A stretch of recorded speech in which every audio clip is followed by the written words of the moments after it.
In the 21st century, only about 5 people out of every 100 go to church each week. So is Britain leaving its faith behind? Is there still room for Christianity in people's busy lives? David Chasania is a regional minister with the London Baptist Association. Ali Bolton is a student minister in her 4th year at Bristol Baptist College.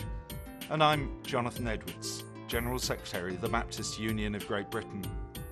As Christians, we all have good news to tell. But are people really interested in hearing about it? Do you think people really are interested in hearing about Christian faith?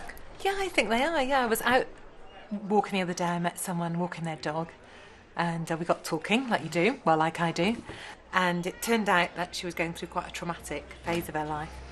So I started talking to her about faith, and as a result, she started coming to church, and now she's become a Christian and being baptised, and she's a church member. And when you talk to her, she says that day, that conversation changed her life. That single encounter, just that one encounter, which is just amazing. Yeah.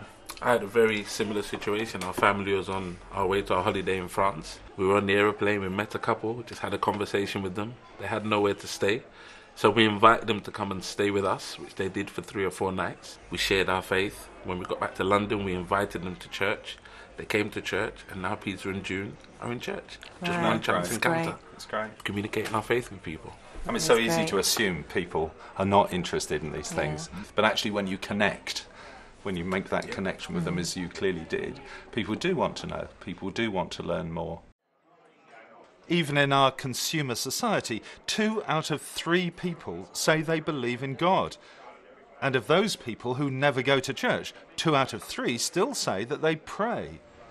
So for many, it seems that an interest in faith is only just beneath the surface. How do you handle the fact that some people clearly are opposed to Christian faith? Yeah, I mean, I do think we have to be sensitive to that, don't we? And some people don't want to hear. But I think if that stops us from sharing, then we're going to deny others the opportunity to hear something that could potentially change their lives. I know a friend of mine was saying when he was exploring the Christian faith that he was surprised how reluctant Christians were to actually speak about it. Which just sounds crazy, doesn't it? We need to speak about it. And I think people are always interested in how other people tick. We're curious about other people's lives, and I think, people want to have the opportunity of learning. I take every opportunity, wherever I am, to say something, to try and find a link. And I find people are curious. People want to know more. So it's about taking those opportunities. Definitely. Although only 5 people out of every 100 go to church weekly, the 2001 census revealed that 72% of adults said that they were Christians.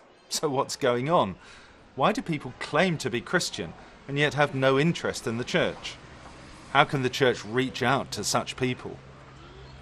I think just through sharing everyday stories, really, of how God's been at work in our life. Certainly how He's provided for us since I've been at college, everything from a pair of tap shoes to a new car.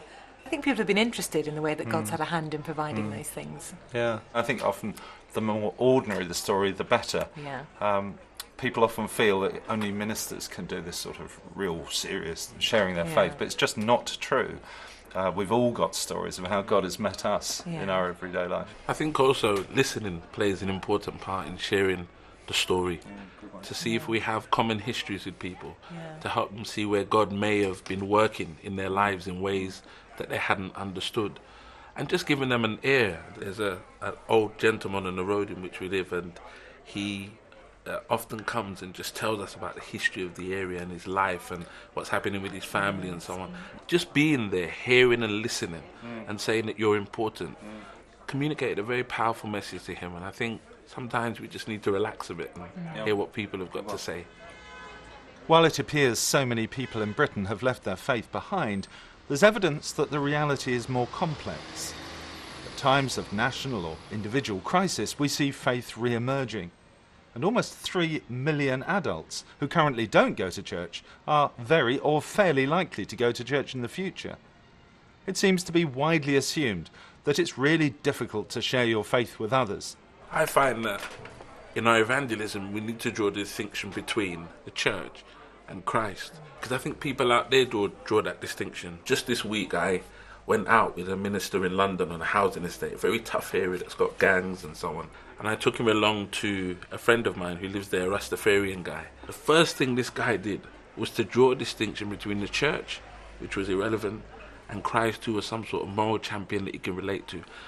And I think that we need to learn that out there people are interested in talking about Christ, and we should keep our mission and our evangelism Christ-focused. Yeah, I had a similar experience actually. I was working with some secondary school kids a couple of weeks ago on an RE retreat, and none of them professed to having any kind of faith of any sort.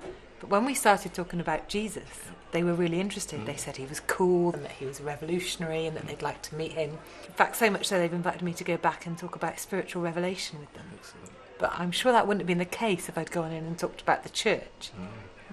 Yeah, it's fascinating, isn't it? I was in a taxi just a couple of weeks ago. It came out what I did and all that, and it was clear he wasn't a church person. He said he went regularly, twice a year, you know, but the taxi driver said, oh, that's interesting. He said, I got a Baptist vicar who lives in my road. And I worked out that I knew who this minister was, but I obviously let the taxi driver tell me about him. As he spoke about this person, he spoke with great warmth.